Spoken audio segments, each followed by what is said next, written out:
guys, welcome to today's video. So not too long ago I kind of talked through one of the Harry Potter themed English camps that I did for EPIK, and a lot of you guys found it really helpful or you seem to enjoy it. So I thought I'd come back and share with you guys one of my first, not one of mine, like the first English camp I ever did for EPIK, and what kind of set the tone for the rest of my English camps thereafter.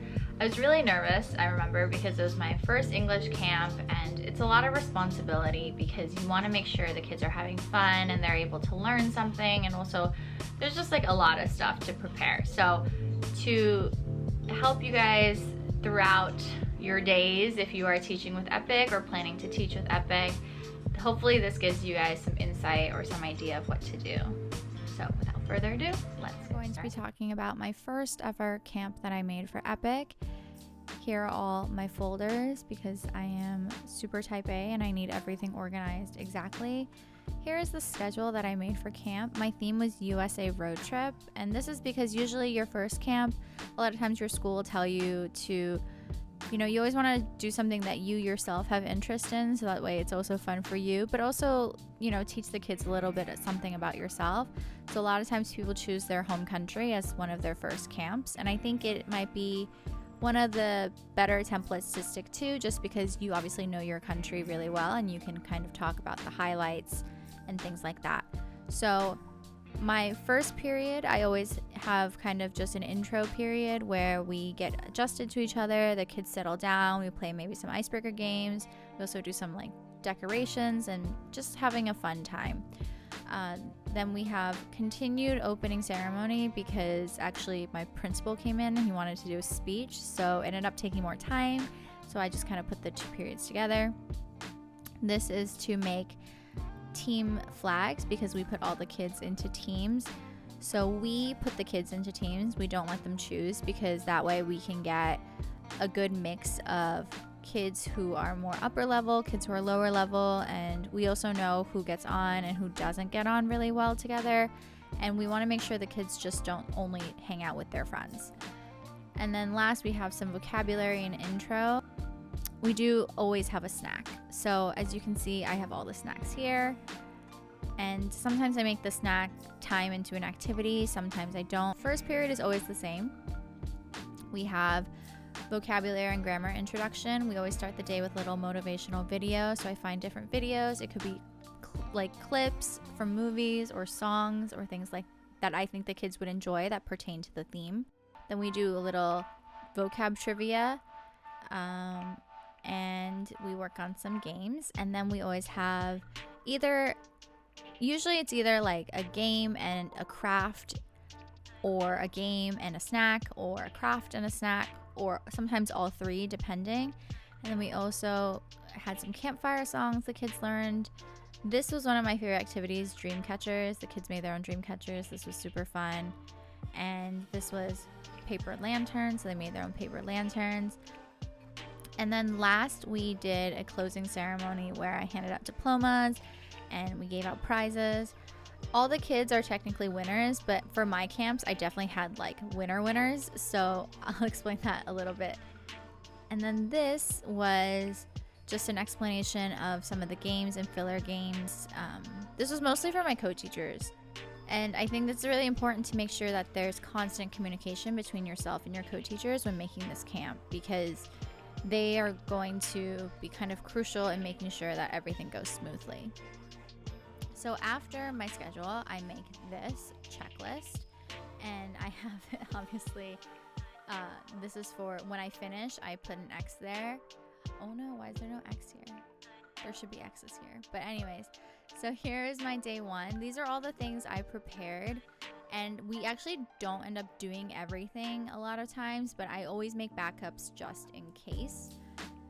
This is for the vocab trivia time, so I broke it down by day, and I actually, because it's US trivia, I used a few states as examples, and then there was associated video clips, so finding the video clip was also an X thing I could put in, and this is just for my own satisfaction. It just felt really like goal accomplishing to be able to put an X when I finished a task. Another really important thing to make is a materials list, because a lot of times your co-teacher or someone in the staff is going to be the one actually buying all the things you need for camp. So I make a breakdown of what the activity is and what I need. If you and your co-teacher or whoever's buying the materials isn't in constant communication, you might want to be more specific. So instead of marshmallows, maybe say like 2 bags of large marshmallows. That way it's more clear and they can get it. They know for sure what the number is, because 1, if it's not enough, or 2, if it's too much, they have to explain it in the budget to the principal. So if they buy too much of something, the principal is going to be like, are you dumb? Like, why did you do that? So if you say enough, it's not a good enough answer for your co-teachers. Just make sure you understand where they're coming from and being as helpful to them, because the easier their job is, the easier your job is. So I want to just stress that a lot of times, because I know it can be frustrating, but just make sure you're clearly listing out everything. For me though, I worked with my co-teachers in the same room, in the same office, so we were constantly together. So I didn't really specify the amount because we would just talk about it while we were sitting there. But you might want to do something like this if you don't talk to them, or maybe their English isn't very good, XYZ. And then the cost, I actually never use this column, so you don't really need it. This is more for the co-teacher, so they can budget everything out. And what I did is I gave them this file exactly, so that way they could use it as well. Oh, I also do want to specify, if you say like things like tape, you have to be clear what kind of tape. Do you mean like the Scotch tape for paper? Do you mean big packing tape? They're going to ask questions like that. There's also certain things that I would ask them. I would say like, we don't need to buy newspaper, but is there anyone who has newspaper as a subscription, and we can slowly collect it? So that way, if you plan camp more further in advance, you can prepare for things like this. The next thing is the pièce de résistance. This is the camp book that you're going to have to make for every camp. As you can see, I did US camping road trip, which is kind of ironic because I don't go camping. Obviously, this is not my version of my life in the USA, but I thought the kids would like it because Korean people love camping, so it's kind of an amalgamation of both cultures in a way. So here's the reward chart. I went with a Simpsons theme this time because Korean people know the Simpsons and they really like them, so I thought I'd put them here. Every time a kid completes a worksheet or something like related, I guess, I would give them a stamp. Once they collect a whole row of stamps plus the last character, at the end of camp they got to collect 1 piece of candy or 1 snack for every row they completed. So the kids were really food motivated, and this was really helpful to keep them excited about camp and finishing all their work. So here we have the words for the first day, and did a sentence example, and then here I had an associated PowerPoint where they could put in the Korean definition, and then afterwards I would quiz them on everything. This was a really fun way to get them kind of just memorizing key vocabulary. And then this, I had a few pages where I took classic, kind of classic American songs, and we first talked about the vocabulary bank through a PowerPoint, and the kids would write in the definitions, and then we'd kind of do a little dictation where the kids would listen and put in all the words. So it turned into a little game for them, and they got to kind of hear new songs. This, I will admit, worked a lot better with my younger kids than my older kids, but again, kids are super food motivated, so they did whatever I asked them. And I also made sure to put in some classics, so it doesn't have to be things they don't know. Everyone's really in tune with Frozen here, also in Korea, so this was a little fun throw in for them as well. For my super young kids, I'd like to put in simple worksheets that anyone can do, just in case there are kids that are more self-conscious about English, or not as enthusiastic about learning. This way they can still complete this type of worksheet really easily and still get a stamp for it. Although honestly, all the kids have to finish all the worksheets by the end of camp anyway, but just throwing in some fillers here and there helps them feel like they can do stuff. And then this was for a bingo game. The kids love bingo, so I always had a bingo game in the workbooks as well. Also, just some simple like puzzles and activities for the kids. Again, this is something they can do when they finish their work. A lot of kids finish their work ahead of time, so they needed something to do. So I like to put in as many of these as possible. And at the end of camp, I also give them time. I set aside like 30 minutes to an hour, depending on how much work was not finished in the workbooks, and we either do a lot of them together or they finish them all themselves during that time, because the workbook needs to be fully complete by the end of camp. So that was my first workbook. Honestly, it's not my best workbook I've ever done, but this was my very first one, so I'm still quite proud of it. So the kids are split into little teams throughout camp, and we printed this out basically on a bunch of A4s. We divided this into a bunch of A4s and then made it into one large poster. And so it was kind of cute because at the end of the day, the different teams had different numbers of stickers based on the different activities and winners from the games. So the last place team got to put on 1 sticker. The first place team got to put on 4 stickers. Second place team 3 stickers. Third place team 2 stickers, and then last place team put on 1 sticker, and they got to take over a state. And at the end, and they all had different colors.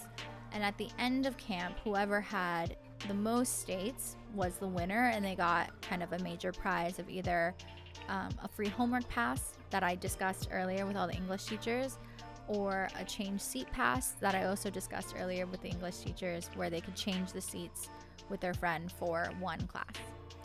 But also at the end of camp, everyone got a prize of a notebook and some snacks based on their individual earnings. So in that case, everyone was a winner. There was just like a number 1 and number 2 winner, clearly, but no one was upset because they all still got stuff at the end of camp. So one of the first things I always do with the kids is I have them do like a team building activity together. So I made this worksheet, and then I gave them this example, so that way they can kind of match what I did and just kind of replace the activities. Of course, if the kids have questions, they're free to ask. If they don't know how to spell something, I help them out. But it's kind of fun. And then they also had to draw like a huge poster, and we decorate the room with their huge posters. So it's kind of nice to see throughout camp because it's up on the wall and they can feel really proud of it. So here is an example of a PowerPoint I did with the kids. I did New York and Washington, D.C. that day. So I first show them really simple slides that look like this, and then it's kind of funny looking back on all of these actually. Then I would show them questions like, what is another name people call New York? And then this would be hidden. This is not an animated slide right now, but for example, this would be hidden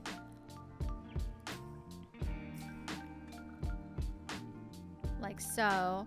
And then if I wanted to make it harder, I would hide the image. If I wanted to keep it easier for the younger kids, I would have the picture, and they would just have to tell me this answer. So that's how they would accumulate points. A lot of times I'll embed the videos so that way I can just click on it, but I can show them key vocabulary, and then I put in the Korean, or if you don't know the Korean, you can Papago and then have one of your teachers check. Showed a story. So this is also all associated with the game, as well as a quiz about all of this. And then we make the dream catchers like so. And I usually make an example, like a physical example beforehand, so the kids can know what it looks like. But we do it step 1, step 2, step 3. We work on it all together. At the end, they have this, and I'm like, ta-da! So this was really fun for the kids. I remember the kids really, really enjoyed making these. We also did the marshmallow challenge, which was also super fun. We had to build marshmallow towers, essentially using spaghetti and marshmallows, and the kids really went to town with this. Some of them are super, super creative. I remember we had some really, really tall ones. So you can either make it the strongest one and do like a contest, or you can do the tallest one and, you know, the most creative one. Really, sky's the limit with this, and the kids loved it because they also got to eat the marshmallows, so it's a win-win. Okay, so I actually never did an obstacle course after this camp because it was so much work and it was really, really hectic, even for all my co-teachers, but the kids did have a lot of fun. So if you're down to make an obstacle course, go for it. But for me, this was a one and done deal, even though the kids really, really liked it. But here's an idea of what I did. I did an ABC station, really simple, balloon station, key expression station, and a word unscramble station, as well as a code breaker station, stick in the bottle, translate the word, target practice, and then I made the questions for each station. And I had a teacher stand as the kind of the point guard to make sure they got it correct.